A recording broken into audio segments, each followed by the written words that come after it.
Hello, welcome back to Jack's Jam. Today, moving away from Tottenham, we'll be talking about Ake and his move to Bournemouth. So he's recently obviously signed for Bournemouth after last season being there and obviously impressing in the 10 games that he played. It's obviously a gamble to pay 20 million for a 22-year-old centre-half who didn't really play as much last year for Bournemouth. He only actually played 10 games. However, obviously scoring 3 goals in them 10 games probably helped. Another thing that probably helps his move is the fact that Bournemouth have already sort of paid a lot of money for players, gone in for players. They've signed Begovic, the Defoe signed a 3-year deal, and he's on quite a lot of money, I believe, around 100 grand a week. Obviously, he was at Watford the season before. He played 24 games, which is 2/3 of the season, which is quite good. Obviously, he must have impressed there, and Bournemouth must have kept tabs on him, must have impressed then as well. And obviously, another thing that probably Bournemouth are interested in, are probably happy about, is the fact that he's versatile. He's a left-footed centre-back, which don't really come that often. He played in the cup games for Chelsea last season, like when he was there, but when he got recalled, he didn't really make as much of an impact. But when he was there, he played in the cup games, the left of the back three. Obviously, like I said, the centre-half, the left-back doesn't come that often. He can play left-back, he can play holding midfield, and obviously they're paying for potential as well, because obviously he's a youngster. And not only is it Bournemouth that attract the interest, but also Holland, because Nathan Ake's recently broken into the Holland side, which shows his improvement at a 22-year-old centre-back to be playing for a side that lowers Bournemouth sort of thing, and like breaking into the Holland team, who are internationals, who you assume a good international team, although they didn't quite get to the European Championship, so I don't really know what would have happened there. But they obviously didn't break into that year. So Ake obviously moving to Bournemouth, obviously shows that he could possibly move higher afterwards, because the fact that he's 22, breaking into Holland, like I said, sort of thing. So it sort of shows that he's probably on the up more than anything else. Also, another thing is he's probably a guaranteed starter at Bournemouth. Like centre halves on top of my head, I can think of Cook, Francis, and I had Bailey Cargill, who was at Gillingham up the Gills last season for briefly.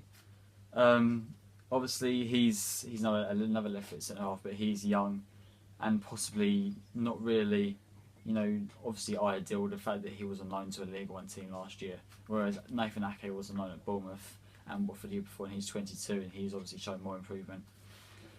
So obviously he's going to be a guaranteed starter, I feel, because Steve Cook and Simon Francis, they seem average, okay, but obviously another centre half sort of thing.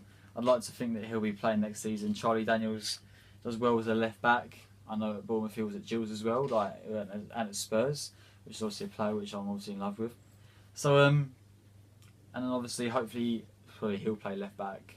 So Nathan Ake, you'd like to think he'll replace either Cook or Francis next year to play centre half, which will be good for him, sort of thing, to get Premier League experience. Definitely, he'll be playing against the big teams and the big boys in there, sort of thing. Like us as fans will have to see how well we can adapt against the top class strikers in the Premier League, and obviously like that's a massive thing for a centre half to be able to adapt, be able to play against them stronger people, and be able to change your game during the game, obviously, like quite spontaneously and quite quickly, because that's what would make a good centre half, and that's obviously what he's going to be facing challenges of next year.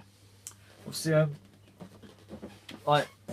possibly going against the signing is the fact that it's a gamble paying 20 million for someone like that. Like Bournemouth, not the biggest club, like their stadium capacity is not a lot bigger than Gills. I don't actually think it's much bigger than Gills at all when they're in the Premier League.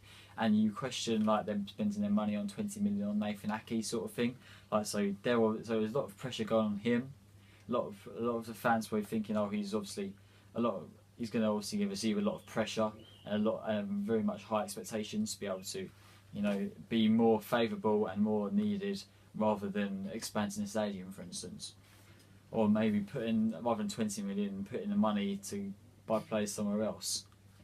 Obviously, another possibly a fault, but probably he seems to be able to adapt with, is the fact that when he was at Chelsea, he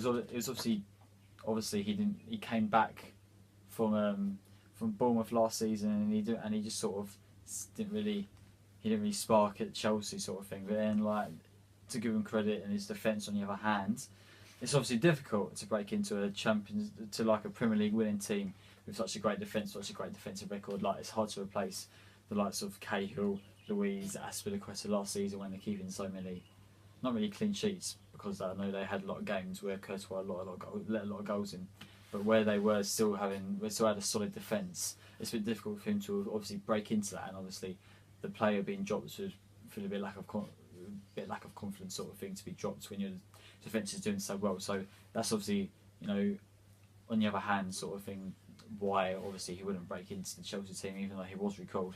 Another thing possibly that could go against him is the fact that he could do, when he plays centre half, being possibly a bit bigger. Like obviously it'd be good if he could then be bigger and stronger. The fact that he'd be able to intimidate team strikers, and possibly like battle in the air and compete in the air and the strength. Whereas obviously compete in the air in terms of winning headers, in terms of being strong.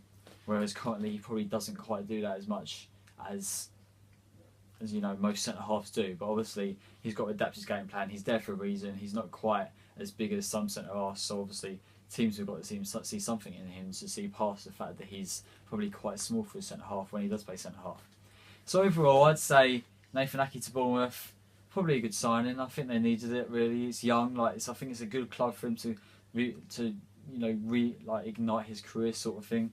So for it to start, and obviously it's a good test to see if he can go higher than Bournemouth, if he does well, if he impresses, and obviously if he doesn't, then we question whether, we question if he doesn't really perform as well, or he doesn't stand out, that maybe we question why he's there sort of thing, and obviously that he wouldn't be there much longer. But obviously breaking into the Holland side is massive at 22 years old.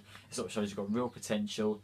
He's obviously got a lot of people have faith in him, which is really good, and there's nothing you can really do about that.